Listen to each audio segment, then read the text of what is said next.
Hello, everybody, and good morning. This is Nemodius. I am the leader of the Kingdom Ashes of Creation in Puzzle Quest 3. Today, I wanted to bring you some awesome news and let you know that we had an update last night to the game that added some new game features in and some new quality of life enhancements, bug fixes, and those kind of things. So it was really a good one. If I remember correctly, when I seen the file size, it was about 900 megabytes. So, excuse me, it was actually pretty good size update. It is update 1.4.5, and we'll go ahead and just go there. You see it's 1.4.5, and we'll see the patch notes for it, and we'll look at that together, kind of discuss it and talk through some of the options that we see on this.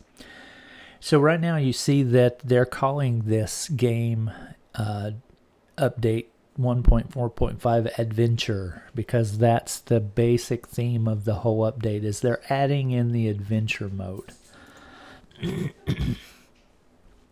It is introducing adventure. It's obviously easy for us to be excited about new features, but we really think this one is worth it. Adventure is a brand new live events system that allows us to bring you cool and interesting new ways to play Puzzle Quest 3. So that's awesome. I love that. I'm starting to get a little long in the tooth with the game as it was, because I've been playing since it was released on iOS on the Apple App Store, and you know it's fun. I love it. I play the crap out of it, but it just needs some new features, and there's so many things that need fixed that are long in the tooth, like the PvP problems with the zero turn kill builds that are so annoying and unfair, and Kingdom Defense needs fixed, and we just really needed some new options added into the game. But this is going to be cool. Kind of was a tease in a way, because whenever they released it last night, it says it was not opening for 1 day and 6 hours. So everybody downloaded it and rushed to go try the new adventure mode out, only to find out that it was locked and not available till, the next day. So yeah, that was kind of a tease, but I don't know why they would do that, really. Maybe they were just trying to have the patch drop and give it a chance to allow some of the bugs to get worked out before they unlock this main new adventure mode. I don't know. Maybe that was the reason, but I'm not a game developer, so I can't really say, but that sounds good. But anyway, choose your adventure mode. Adventurers will be able to choose the adventure they want to play. One or more will be offered in the adventure menu. Adventures can be played with heroes that have a level of 10 or higher, and each adventure will have a limited time. So right there we can see that you will be able to play this mode with any of your heroes that you have, as long as they have a level of 10 or higher. Each adventure will have a limited time, so it's a time-gated event, just like the event system is now in the game. Under your, gameplay options, you have the events, and they only last a certain amount of days, like PvP only lasts a week, that type of thing. So that's nothing really new for us, but the cool thing is that you'll be able to play with any of your heroes. Like on my account, I think I have the maximum amount of heroes, one for each class. They're all maxed out, so that means that I'll be able to play this mode with any of those. So if any of the certain, classes or spell combos for those classes end up becoming meta for this, I'll be able to try them all. So that's cool. So that gives you a little bit more of an incentive to level up your other heroes, so that's kind of neat. In the graphic here, we see it say ends in 4 days and 9 hours, starts in 5 days and 9 hours. So I'm not really sure how long each one of the events will last, but it looks like it will be, a few days each time to give you time to participate in it. By looking at this map, you can see that there's various different routes you might choose to be able to go through it. it says adventurers will be able to choose their own path, and I don't know if that means that you go through it as you will until you get to this final spot here, or whether it's just make your way through the whole thing, or, it's really not been explained too much yet, and we haven't got to get our hands on it yet, so yeah, I'm just kind of guessing on that. But it does look like you have certain different options here. Like at some places you'll have dialogue and battles, and then there is going to be like a shopkeeper where you can buy certain items that pop up during that event and things like that. And then, rewards type thing. These are runes and scrolls and all that. So they're kind of indicating the types of things that you might get when you reach this place. So it may be to your advantage to go this way to get this reward and then back down this, and then, it's just up to you how you want to do it. Each one will have a difficulty level. Adventurers will have a difficulty either chosen by the player or coming from the adventure itself. For our first adventures, you'll choose a difficulty level for each adventure, and you can choose to complete each difficulty level going from novice to ultimate, or attempt ultimate straight away. I like this option right here because I don't want to be forced into doing novice, then veteran, then champion, then master, then ultimate. If I have the ability to go straight for ultimate, that may be what I want to do. I may want to just jump right in at ultimate, which is what I think I will be doing anyway, because my characters are leveled up enough to where I can do that. This one shows one of them called Adventure Calling. It allows you to choose a difficulty, and then it shows that you're going to have battles, dungeons, merchants, and rewards. These are all the icons that kind of represent those things. Right here is a really interesting thing that I like a lot because, this may be super fun, and I may want to do all levels of it and progress through it, for something fun to do. Or it may just be one of those things that I'm just like, yeah, I'm just going to jump in at ultimate and be one and done. But it does say completing a difficulty level will also complete and grant rewards for lower difficulties. So if you do the maximum level, you'll be able to get the rewards for all the previous levels as well if you complete it correctly. So that's kind of cool. It can be really useful. During the adventure, you're going to have certain modifiers, and that's what this picture right here was showing us. It was saying, so this one refers to energy, whether it's replayable or not, if it has difficulty settings. Will you have persistent health through the whole adventure? Sometimes you will, sometimes you won't, kind of like the event system. Healing potions, magic crystals, can you use them, can you not? Kind of like, again, the event system. And then it gives you a timer as far as when it ends. So let's look at some of the specifics about it. They've got them in these collapsible menus. They say the energy. Each adventure will have a limited amount of energy per day. Okay, so I don't know if that means that the energy will be counting down. You get like 1 per hour or something like that. And when you expend it, you have to wait on those to refresh before you can try it again. I'm not really sure, but a lot of games do that. Yeah, it can be okay or it can be aggravating. It just depends on how much you play. If you're the type of player, and I'm guessing here because I don't know how these will refresh yet because we haven't seen it, but in some games, if you're the type of player that plays a lot and plays really frequently, the energy lock system can kind of lock you out of playing the game, and it's actually very frustrating. A lot of games use that as a mechanic to get you to buy, energy top-ups and energy bonuses and all that kind of stuff for $1.99. You can, get 100 energy or whatever, and this may be the route that they're going with that. I'm not sure yet, but it wouldn't surprise me because, at the end of the day, this is a company and they have to be profitable, so they need to be looking at ways to earn revenue. So I get that. We'll see how it feels as from a player's mindset, though. This energy is used at making an attempt at finishing the adventure. Yeah, so I guess by that statement, it kind of seems like maybe that energy will only be used there. I'm not sure. Maybe later on they'll add some more stuff to that energy mechanic. Some adventures will support replays, and obviously some will not, so that's cool. If you get certain adventures that have really nice drops or really nice drop chances, maybe this will be really nice because you can, you might be able to farm them for certain things. Or if they, if they give off a lot of crests or something like that, this may become our new farm ground, kind of like Archive is now for Citadel experience. Difficulty, you can check the difficulty level you've selected anytime, and I think the key here is that a lot of them is you've selected, so that's cool. It gives you the choice to kind of jump in where you want. Persistent health, and this does say in quotations here that that's for future content, so it says some adventures may have persistent health, 1 health bar for the whole adventure, so when you jump in, you got to make it to the end with the health you got.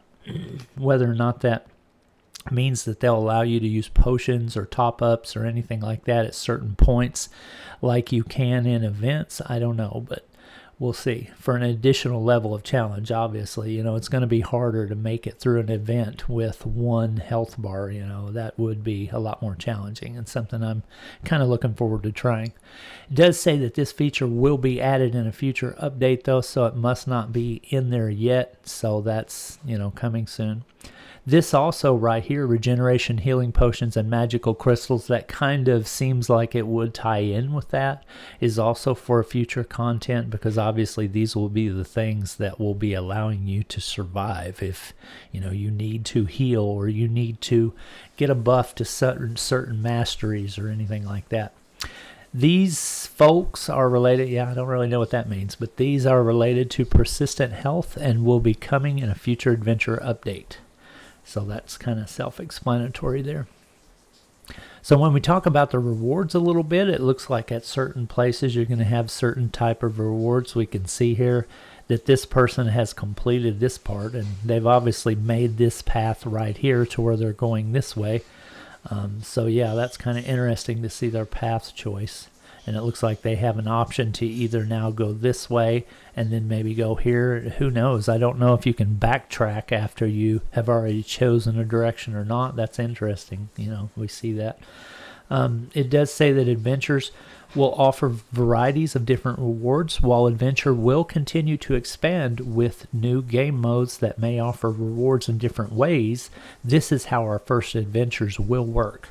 Each difficulty tier will have its own reward, and if you complete a higher difficulty tier before the ones below it, you will also receive the rewards for the lower tiers. An example is if you choose to make your first attempt at an adventure on the champion level tier and complete it successfully, you will also receive the rewards for novice and veteran, and these tiers will then be closed. So yeah, we kind of knew that already. This is kind of a look at some of the locations that had the little merchant shop icon on it. It says that sometimes in adventures you'll find a merchant who will bring you a special deal on items and resources. That's pretty cool. That looks like maybe that will give us another option to spend some gold. Because if you're like me and you play this game a lot, I'm constantly capped on gold and I'm always looking for ways to spend more. So this will be good. And even if you don't need the items, you may just go ahead and purchase them anyway, just so that you can work towards your, beating down your gold cap. Sometimes you'll find Resh, who will give you a Fey gift of your choice of a status effect and other gifts. So this could be kind of cool. Have a debuff in your pocket that you could throw out and use on an enemy, or maybe some more stuff that you're looking for, or a buff to put on yourself. It says you can only have one, so choose your gift wisely. I don't know if that means for the adventure you can only have one, obviously. That would make sense. Having a buff that you could throw down whenever you want, or a debuff, might be very handy depending on what type of enemy you're facing. You could really cripple them with certain debuffs. So now let's go into some of the next things about the update, and this is one of the parts that I really like a lot because I'm all about my followers. Your followers can really enhance your game. So if you're not putting any effort into leveling up your followers by doing all the storyline and getting those crystals and then using multiple different characters of different classes to get more crystals, you really ought to consider doing that because the followers are super important. This time around, they're working on Dark Hunter. It looks like he has been improving his craft. His chances of crafting a high rarity rune or scroll have been increased, and the cost of crafting a random rune or scroll has been increased. So yeah, this is good in a way, but it's also kind of negative in a way, in my opinion, because I like that you have choice now. So if you're looking to target a certain type of rune or type of scroll, you can do that now. So that's very cool. The one thing I'm not liking, though, is I'm not liking the direction they're going with all this and throwing a gem cost onto it, because this adds up fast. 500 gems is like $5. So if you craft 5 times trying to get some, and keep in mind these results are random, so that means that you may not actually get what you're trying to get your first few times, and then this really can cost you. So yeah, I'm really not liking this. Developers, if you're listening to this video by any chance, please consider taking this down, maybe 25 each attempt or something, because a lot of people just cannot afford this. And what you're going to do is you're going to end up alienating your player base between the whales and the people that can't. And then what's going to happen is the people that can are just going to quit and leave. So please think about toning this down a little bit. I think you're just going a little bit too aggressive with that gem cost. He now can provide more options to craft with. Level 15 can choose to craft either a rune or a scroll. Level 25 can choose to craft a rune or a scroll of a specific element. So that's the cool part about this. Now it will be seen after we test this out a little bit whether it's actually good to take your Dark Hunter up to a high level, or maybe you consider leaving him lower so that you can actually get some of the lower end items that you're trying to get, because that's one of the problems this game has right now. If you're trying to get a lower end item, sometimes you just have no way to farm those and you're stuck. I'll tell you from my experience, some of the lower end scrolls and gems and stuff that you need to upgrade gear are more important than the higher ones, because a lot of times when you're trying to get that certain type of equipment you need a lot of those items to upgrade multiples of them so that the RNG will finally give you the element you need or the kind you need or whatever. And some of those lower end items are actually more important than the higher ones, because like at mythic tier and stuff, yeah, you really only use just a few and then you're done. So, but the lower end items you use over and over and over. And right now, trying to get those can be kind of a problem. So it may actually be beneficial to leave Dark Hunter at like 35 or 45 instead of taking him to 50. And I know that's a weird kind of thing for me to say, because obviously most people would always be like, oh, max level, let's get him there, yeah. But, you know, sometimes that's not always the best path with the way that these games are designed. There's some community members like Sibelius that have put forward some information on the Puzzle Quest forums already that are really making us think that, you know, a lower level Dark Hunter may be optimal for certain things more than others. Followers that can craft gear now have new options available. Items can now be crafted by selecting certain features such as the gear slot, the element type, and the gear set. That's great. That's kind of what we had already seen with Torgon and Jemka and Soul Chaser. We get that, so that's cool. One thing that developers, again, if you're listening, please consider giving us the option of locking the attributes when we're trying to reroll these items, because I'm telling you, if I have an aim attribute and then something dumb on there and I'm wanting to get rid of the one that really doesn't apply to me, I'm scared to do it at this point because I don't want to lose my aim. And that's not fair. That cripples us and makes us use a piece of gear that's just not optimal just because we're afraid to lose that attribute.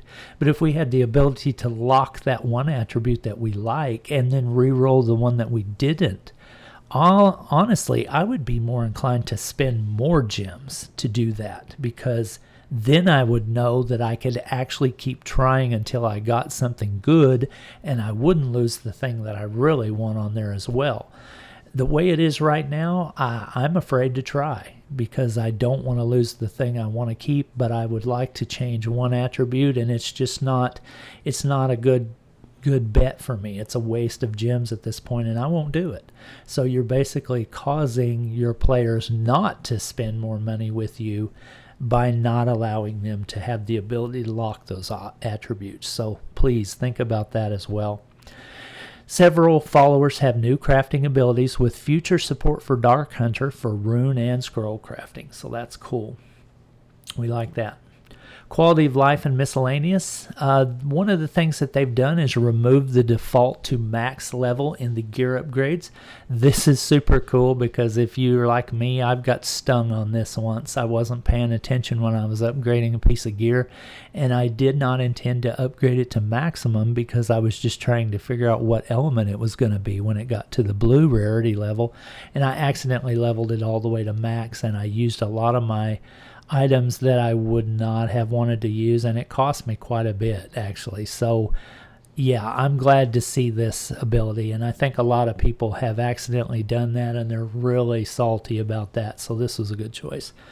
We're aware of a number of our players do play our game with a controller, so we've introduced a few quality of life implements for controller use, and these are the things they did for that. You can check that out. I don't really know that that's a big deal because it's really, it's kind of janky to use a controller, honestly. So if you're using a controller, I think you're better off just to swipe with your finger or use your mouse. Some of the bug fixes they introduced, some of them, pretty good fixes, can now reforge favorited gear. So when you tick the little heart on your gear so that you don't accidentally scrap it, you can now reforge that stuff. They fixed that. Fixed changing the loadout and party menu not doing anything. I've had that happen a few times. Fixed error where loadouts will remain between heroes and party menu. Spirit Shield is now correctly reducing boss mana and kingdom defense. This is a pretty big item right here because Spirit Shield in the past has typically always just been a waste of ingots and nobody would even do it because it didn't work right. 200 ingots are too precious to throw away on something that doesn't work. So it'd be interesting to try this now to see if it actually helps in kingdom defense. You stay alive longer so you can do more damage. Loadout in the party menu now updates the names correctly when changing heroes. Fallen shoulder guards ability should now work. This was a big one because it threw out some insane numbers that would just break the game. So I'm glad they took time to look at that. Evelyn, can't speak today, will now convert fallen relics. That's cool. Game sound playing after battle end. Game audio cancels primary audio.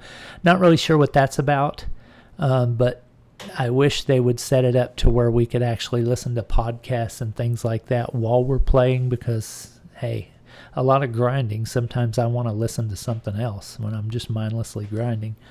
1.3 season spells, Autumn Blast, Winter Mist, Spring Siphon, and Summer Rain will now correctly count the remaining number of turns on status effects, and Hellcat's Hellfire will now properly remove skulls when the player is burning. Then we get a UI enhancement of a Fallen Order relic now displays in your wallet. When receiving Kingdom Defense rewards for a failed defense with gold tier rewards earned, the reward mail showed 2 silver medals instead of a silver and a gold. I've seen that multiple times. And then they're also just kind of letting us know at the end here, hey, we know about these issues right here. Hopefully they're working on them. So yeah, this just kind of gives some people that are really concerned about some of these things some hope that yes, they are looking at it. So, and that was pretty much it.